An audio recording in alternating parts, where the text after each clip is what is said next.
revoici aujourd'hui ensemble pour la lettre 40, qui est l'avant-dernière lettre de ce livre 4.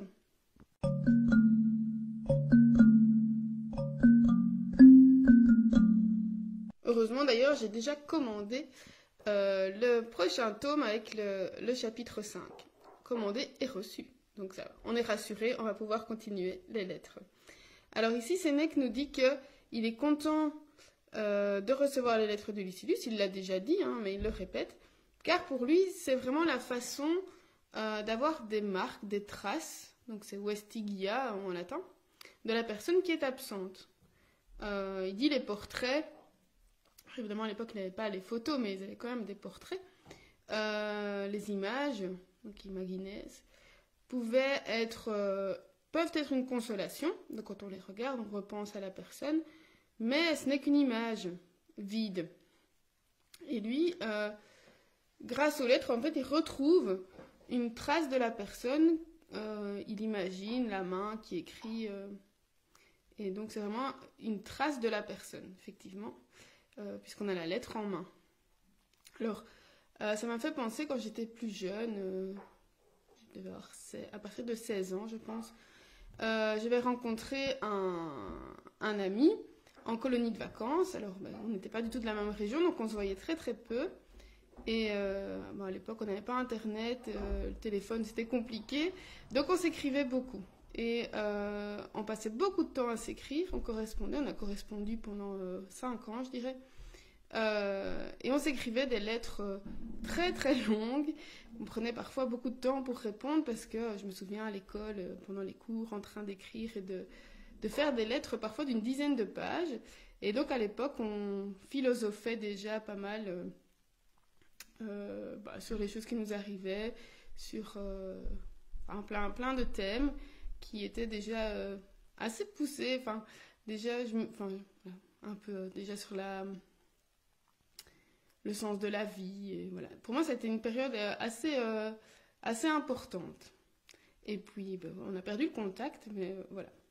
Et je trouve que ça me manque. J'envoie de temps en temps des lettres, mais j'ai toujours l'impression que ça va me prendre beaucoup de temps. Puis je ne me lance pas, et puis une fois que je le fais, je suis contente de l'avoir fait. Parce que je trouve vraiment que c'est beaucoup plus riche de recevoir une lettre, quelque chose qui a été écrit à la main. J'adore écrire à la main. Que de recevoir un SMS ou écrire, envoyer des messages par Internet. Voilà. Mais bon, c'est moins rapide, évidemment, d'écrire par la poste, surtout en ces temps-ci. Alors, je me retrouve dans mes notes. Ah oui, j'avais noté que quand on écrit à la main, on voit plus facilement l'émotion de la personne. Moi, je sais que j'écris différemment selon les heures de la journée, si je suis fatiguée, en forme, et selon ce que j'écris en fait. Et on peut y déceler aussi la personnalité de la personne. Bon, évidemment, comme prof, j'ai eu affaire à beaucoup d'écritures différentes, mais voilà, je trouve que ça dit quelque chose sur la personne. Alors, Lucilius, dans sa lettre, raconte qu'il a été voir Sérapion. Donc on passe à autre chose. Un philosophe, et il dit que, en fait, Sénèque le connaît, il en a entendu parler, et on dit que cet homme parle beaucoup trop vite, comme si beaucoup trop de mots voulaient sortir de sa bouche en même temps.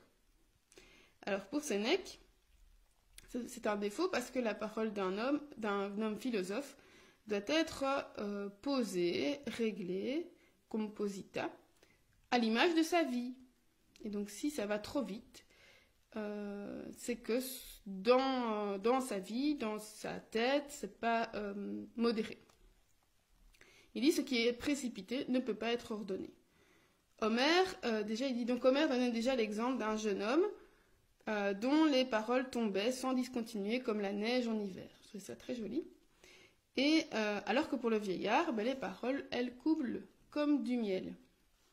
Alors, est-ce que c'est quelque chose qui est lié à l'âge ou pas? Ou voilà, c'est pour donner une image de peut-être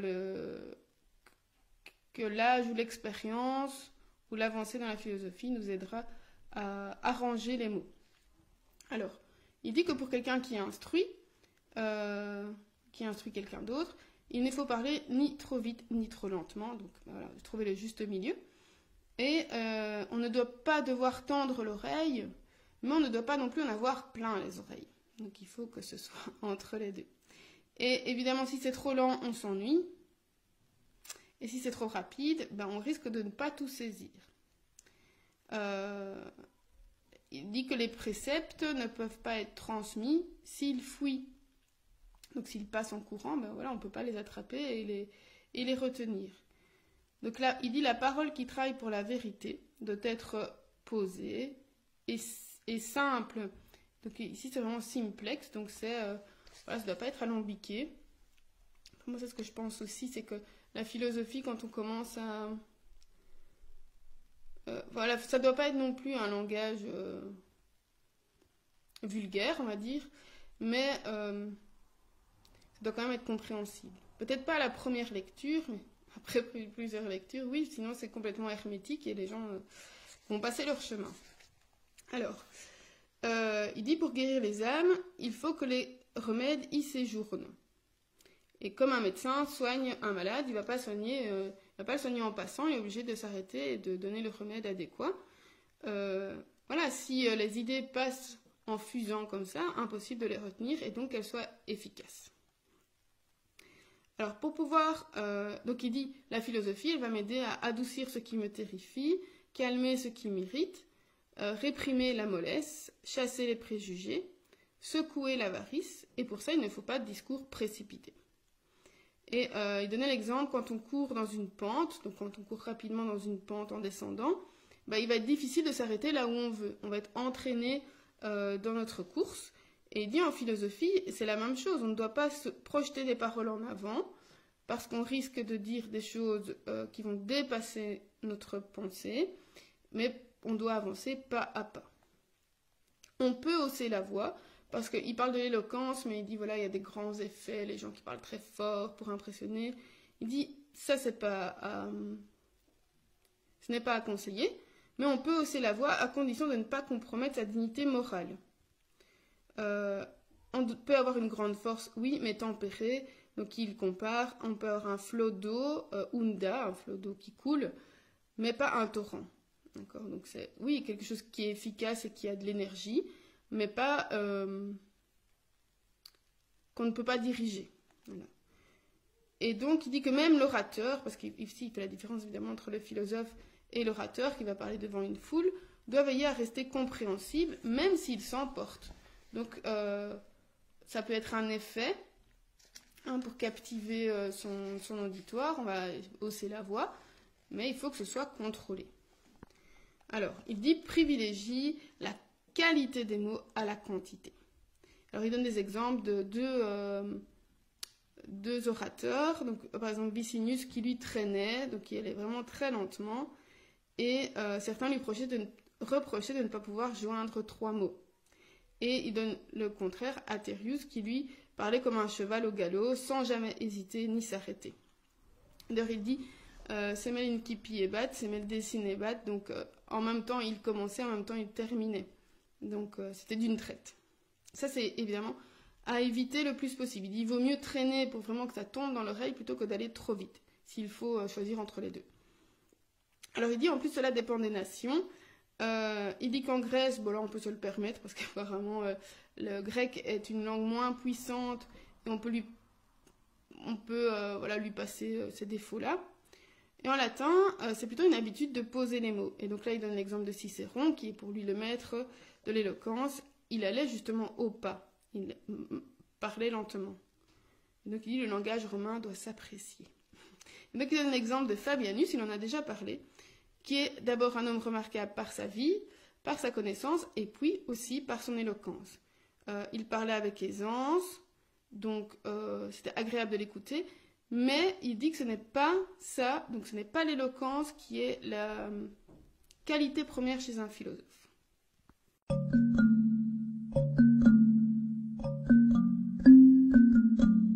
La phrase que j'ai retenue, donc c'est un conseil que Sénèque donne à Lucilius, c'est tardi locum esse iubeo, donc je t'ordonne d'être tardi locum, donc de parler lentement.